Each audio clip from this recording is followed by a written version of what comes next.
There's a three-way machlokes, a three-way dispute among the rabbis on which is the most important verse, the most important pasuk in the Torah, or which pasuk, in other way, could you get down to the essence of the Torah?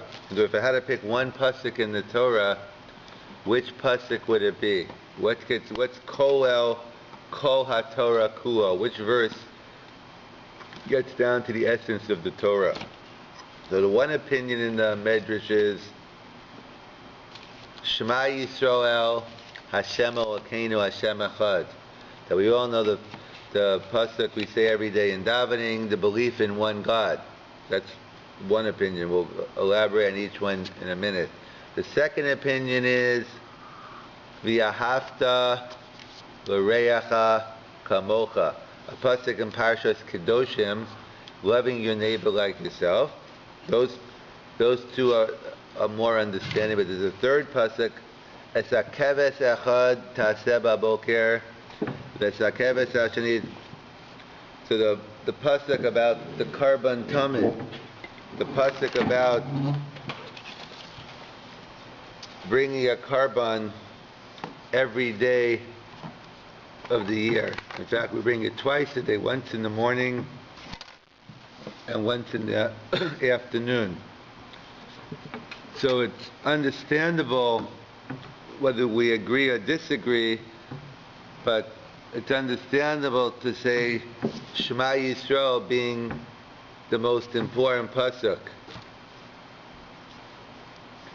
But why? Because what does Shema Yisrael represent? It represents mitzvahs ben adam l'makom. It's not working. It represents mitzvahs between man and God. That belief in God, that's a prerequisite in fulfilling the commandments. As we all know, there are two tablets. The first side of the tablet are commandments between man and God, and the second one, ben adam l'chavero. So Shema Yisrael Hashem Elokeinu signifies that the essence of Judaism, in order to fulfill the mitzvahs, you have to believe in God, and therefore we understand why that would be one opinion. A second opinion goes with the second side of the tablets. V'ahavta l'reacha kamocha, the essence is ben adam l'chavero, like when the would-be convert went to Shammai and said, teach me the whole Torah on one foot. Shammai threw him out of there. He was making a mockery. And Hillel basically paraphrased the pasuk, V'ahavta l'reacha kamocha. So we understand the first two opinions. One focuses on the essence of Amunah, the mitzvahs of Ben Adam l'makom, commandments between man and God. And the second one is V'ahavta l'reacha kamocha, love your neighbor like yourself. However, what is the third pasuk? That's bringing a karban tamid. How is that Koel Kol HaTorah Kulo? How is that to be understood? So the different approaches. One approach is that bringing a karban, that's a combination of both mitzvahs ben adam l'makom and mitzvahs ben adam l'chavero. In other words, the Kohen representing the people, he's acting on behalf of the people, he's the messenger, so to speak, as shliach, that's ben adam l'chavero. And the actual karban itself, that's representation of ben adam l'makom. So the pasuk is hakeves echad, the pasuk regarding the continuous, the daily karban, that represents Kol HaTorah Kulo, because it's a combination of both categories between man and God, and man and man. That's one approach. A second approach is why is the pasuk about the karban tamid, the daily karban, Koel Kol HaTorah Kulo, why is that the most important verse? Because we read in Tehillim, Miyale Bahar Hashem, who goes up the mountain of God.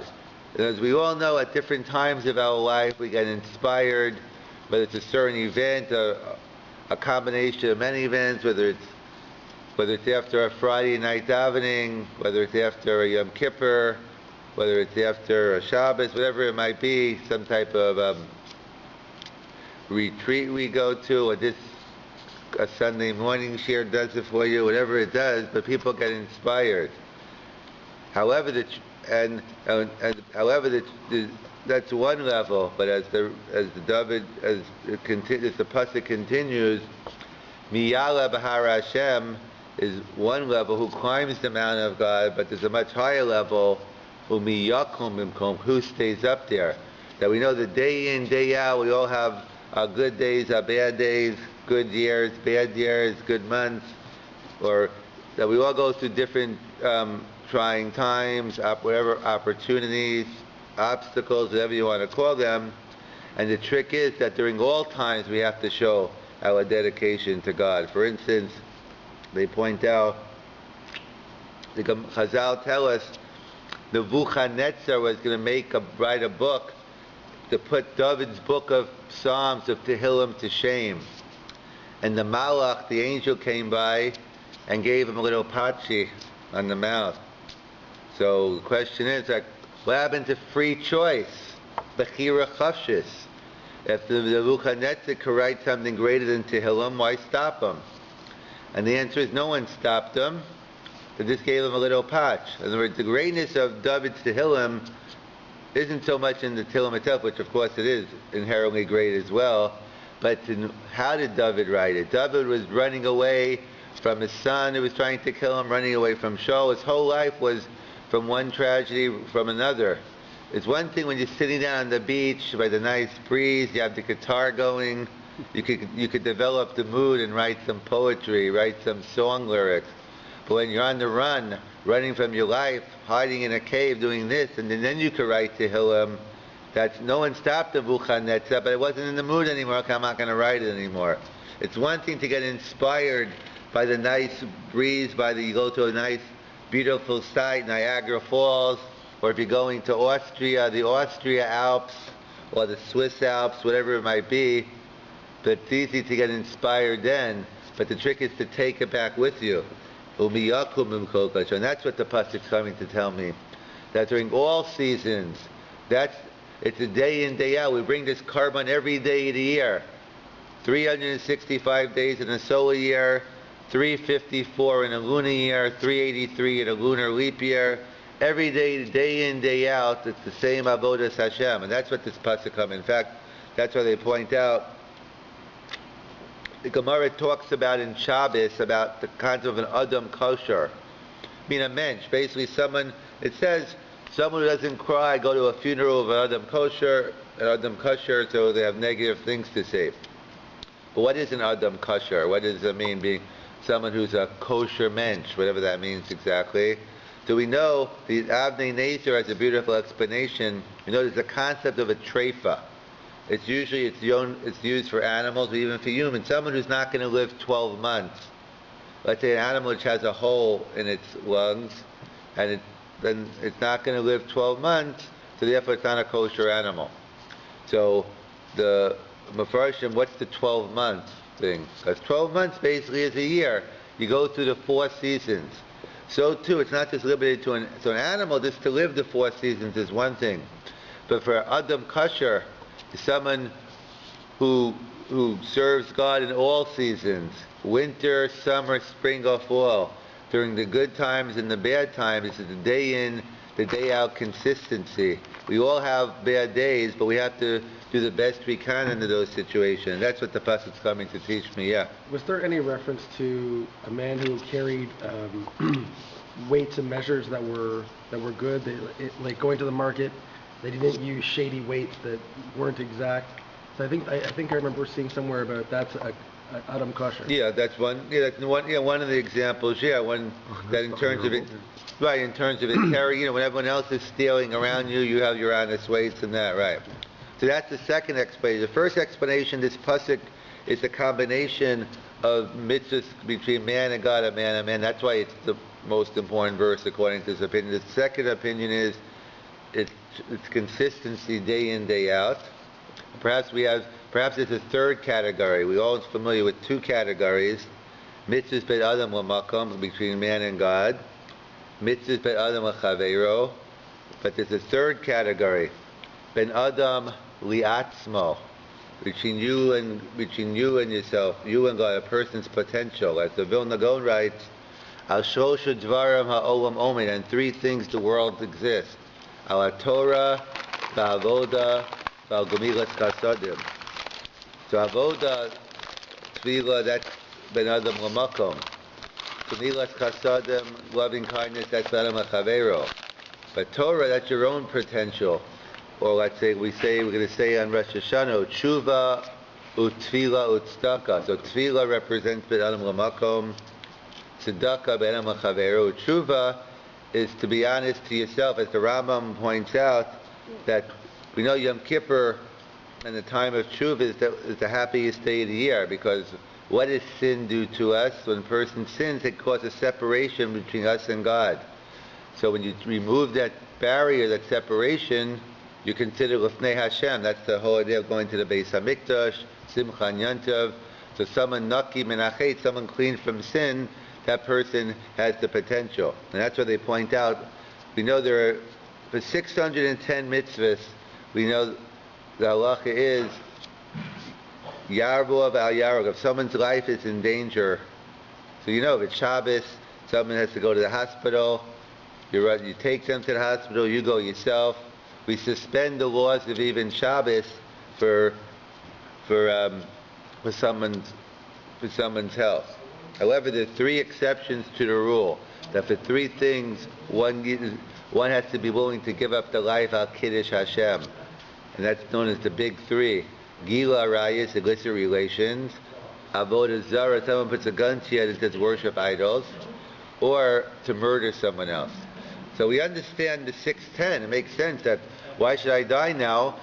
Machal Shabbos today, so I can keep Shabbos and all the other mitzvahs tomorrow and the rest of my life.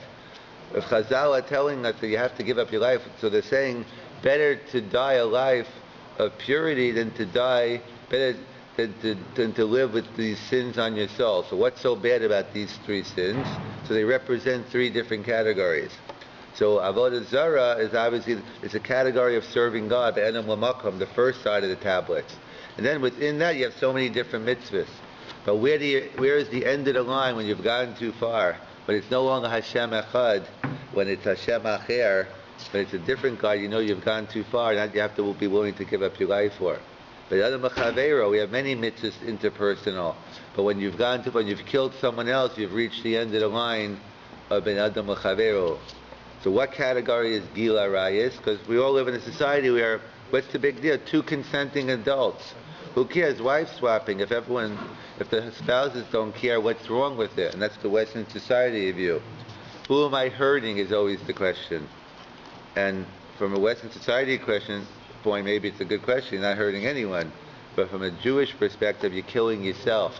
If a person's involved in crimes of adultery and other illicit relations, the Torah is telling us who you're hurting yourself. Your be'adam li'atzmo, your connection between you to God, you and yourself, your own potential. And that's what it represents. That's the end of the line of the category of be'adam li'atzmo. So there's three categories.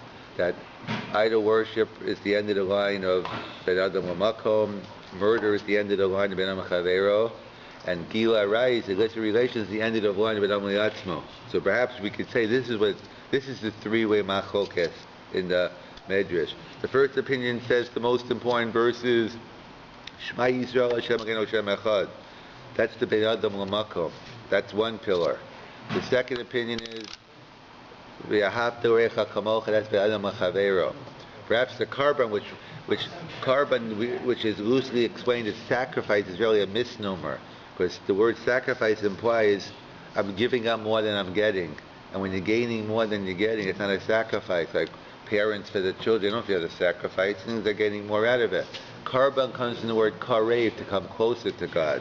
So therefore, that's what it represents. That a karban is you come closer, you're ben adam liatzmo. And that's what the third opinion says. So that's the three-way machlokes, which are all right. We have to work on all three, the three pillars of ben adam l'makom, ben adam l'chavero, and ben adam liatzmo. The question is there any tshuva for illicit relations, for killing a man, or for praying to idols? Absolutely.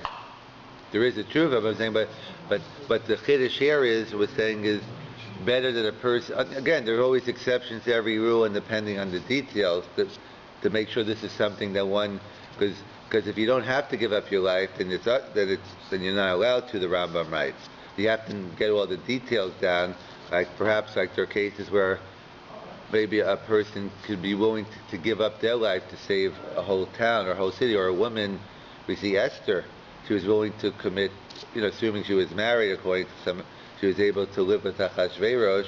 For women, there are differences, as always, they're within the detail, but in the principle, we're saying better to die a life, of purity than to have these sins on yourself, because those are the end of the lines of these categories.